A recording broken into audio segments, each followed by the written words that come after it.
Hi everyone, thank you for watching, whoever's watching.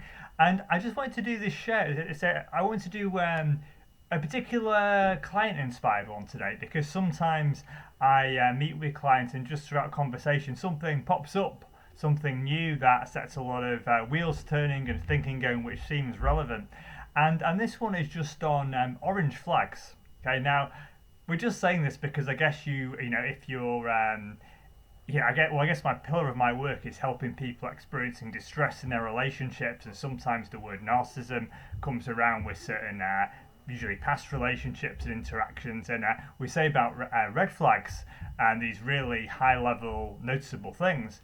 But what I'm finding is the subtlety. This thing, if we think about red, amber, and green, like the amber, these more orange flags can really be can I want to say more important, but maybe more important, or at least something to really bring to awareness.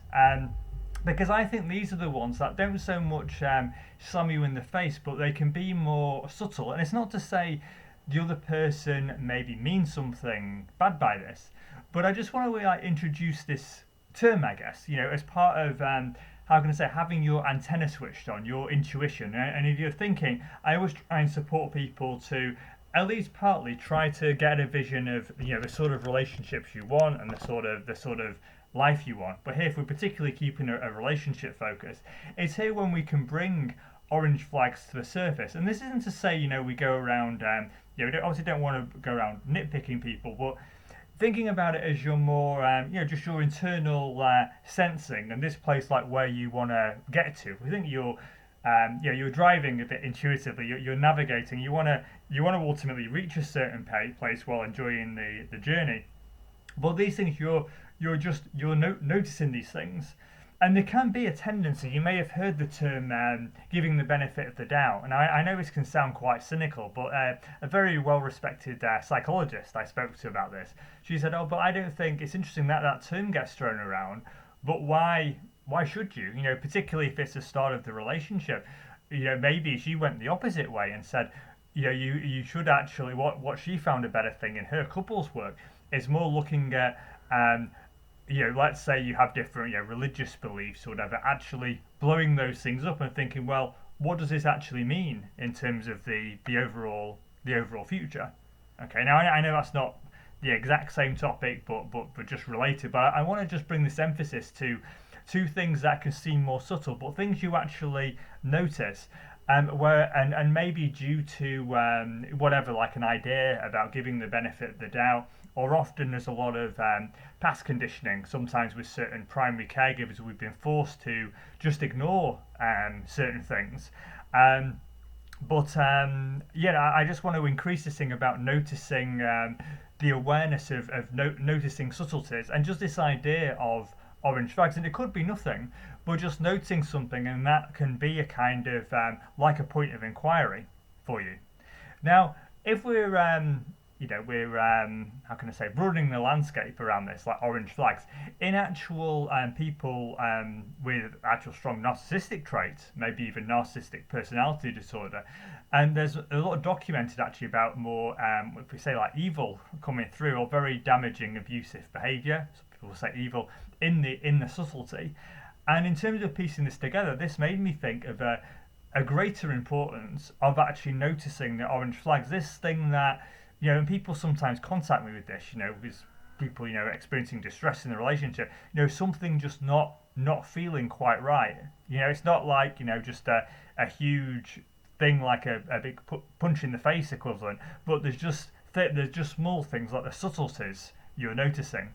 So in this just podcast, I just wanted to bring awareness to, I guess, well, orange flags and just this idea of subtleties, and just thinking if you're on a journey to move to a certain place, whereas obviously the red flags are really important, this actually noticing things that are again are orange flags, and these things sometimes I think when we don't notice it can be like we can potentially drift. When we don't notice one and act on it, we can go further and further off track, and this can lead to a kind of even if the other person isn't meaning to, like a non-intentional giving away of our power, and then suddenly we're more they say our locus of evaluation, the way we're viewing ourselves and operating, we're becoming more childlike. We're more under, I guess, someone else's guise, someone else's control.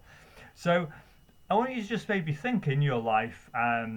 We're just playing now, and think about your life and what you might want in your different relationships, and a vision of where you might like it to head, and then we can have the focus of the pull. Okay, so that's great because it can be a bit counterintuitive, really.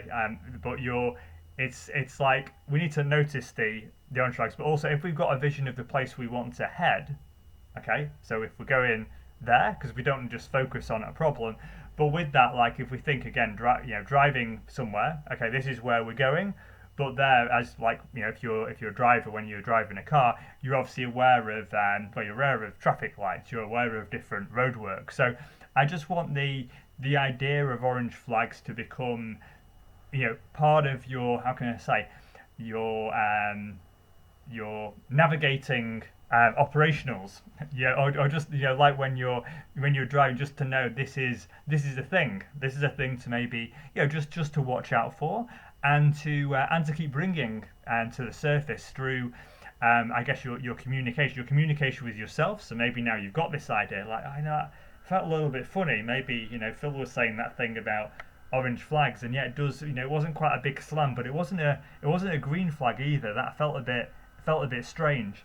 And then from that, you don't necessarily have to say something, but if you're then having then communication, it can be the communication with yourself, so the whole self connection, just recognizing how that felt, and maybe if it reminded you of something, and then thinking about this place you want to go, and does this potentially or potentially not mean something in relation to this. And what I would do is, just for now, maybe just do this practice of what's it like if we remove benefit of the doubt. Okay, but it could. Okay, well, maybe we can give it. If someone just showed up in a completely different way, and we could say, "Oh, that's a bit odd," but they're not usually. They must be having a bad day or whatever. We maybe don't want to rule it out completely, but just an awareness of an orange flags, and just that possibility of noticing them. And does this just maybe mean something in terms of the types of relationships you want to create, and this place you want to go to. Now, the reason I'm talking this, and again, I want to avoid any kind of, we just obviously don't want to start just nitpicking people. We're always owning our own. It's our navigation system in a way. It's not about them.